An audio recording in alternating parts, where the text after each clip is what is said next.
So in our last video, we made a plan for finding common friends. Now let's translate our pseudocode into Python.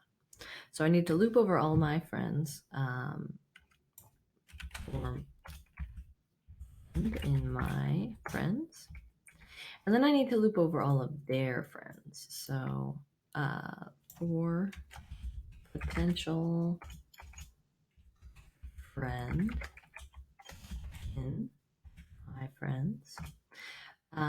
But what I really want is potential friend in self dot members, right? And then I want to use my friend's name here to access the list that is their edges. And so that's self dot members of friend. Friend is, again, the string label like Alice or Bob. And so we can use this dictionary up here to find them. And I'll use the word potential friend, right? Because what we're doing is checking on this. So I need to check to make sure they aren't me. So if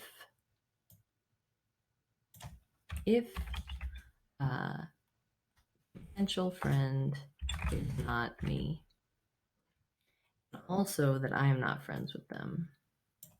And let's see, I'm going to use this as the second clause because the more common thing is that they're already my friends. So if potential friend not in my friends and potential friend is not me, then determine how many friends we have in common. So how do we get their friends? So hold on, tabs, get those right. So their friends, so this is potential friend, right? Potential friend, but we need to access their friends. And so we want to access potential friend of self members. Okay, so self members of potential friend. And then what we want to do is I want to turn this into a set because it will be easier to get this intersection. So now friendship score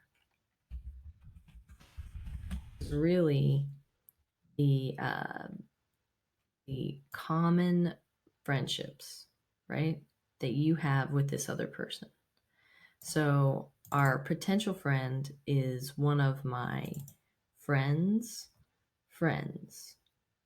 right? Self.members of friend, which is from my friends. So here we are. And then we have a set of them. And I'm going to call intersection on my friends, which is another set. And so that's a common method for compare two sequences and just return the common occurrences. So I'm going to get the length of this. And then what I'll have is a number. And that number is just the count of how similar we are. And then I can store in the potentials buckets by their common friendships. So I still have the name of my potential friend here in this variable, potential friend. And so I can go into the potentials bucket and I can store in the friendship score, in the key of the friendship score, how many friends we have. And then what I want to do is check to see, is this actually something that we've already gotten? So get, I'll use get instead. See why we're using get. So I need to make sure if potential get friendship score, if that's an already existing key, then what I'll do is say potentials dot or of friendship score append add our friendship or our potential friend. And then otherwise, if that key hasn't existed before, we'll say potentials at friendship score is a set that contains my potential friend. Okay, so now we have some sets. And so let's just print this. Let's see what we're getting out of this. This is the best next step to really visualize what we're doing here. So I'm just going to print potentials. So let's run it. Let's see, expected unindented block. The length of the set. Oh, needed to indent these.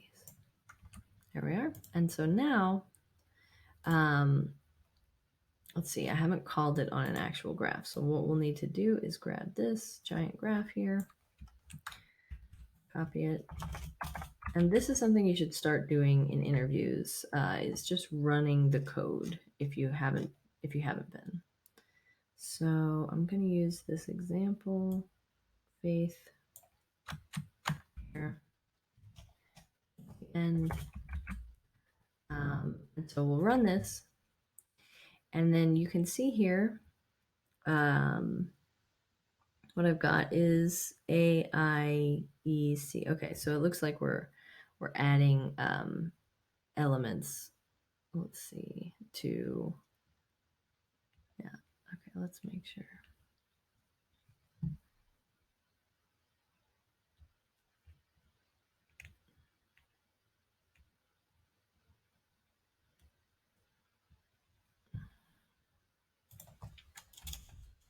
I think what's happening is we needed to not pass potential friend into the set. Here we go. Yeah, let's see. Oh, when we passed the potential friend into the set, it split the set apart. So yeah. So now you can see the number of people Faith has 2 friends in common with. That's Faith over here. Are Alice and Bob.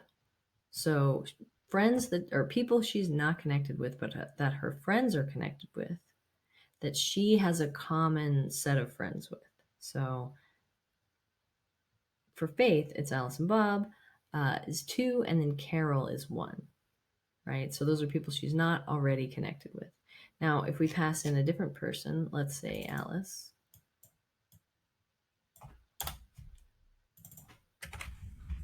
right, we get a different set of people. Faith and Grace. Faith has 2 friends in common, just like we saw when we called it. And then Grace has 1 friend in common, which is Faith. So, yeah. So let's look. What we need to do now, because if we look, here, I'll keep moving my face.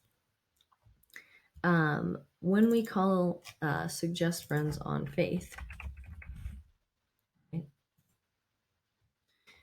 we should get just Alice and Bob. We just want to get the highest count, right? We don't care about this one down here.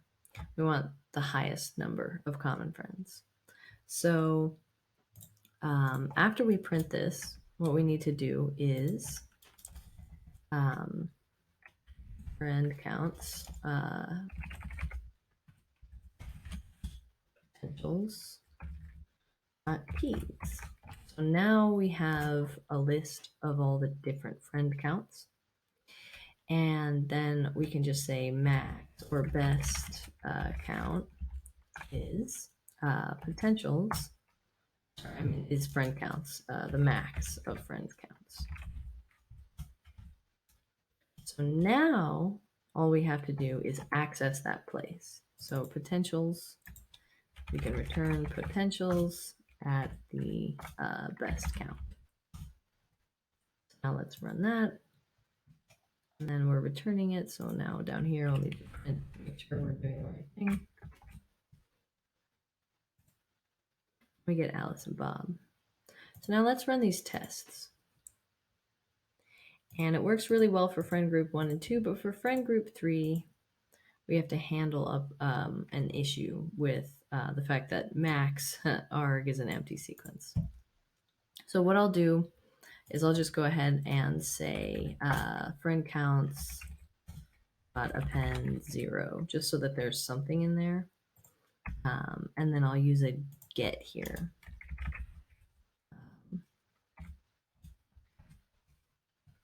We'll return an empty set. So set if there's nothing. Run those tests. And everything breaks. Oh, dict keys has no attribute append. So this needs to be a list. This is what you get when you have primitive types like this. And so now we have friend group 1, 2, and 3 are all solved. So that's how you solve this problem.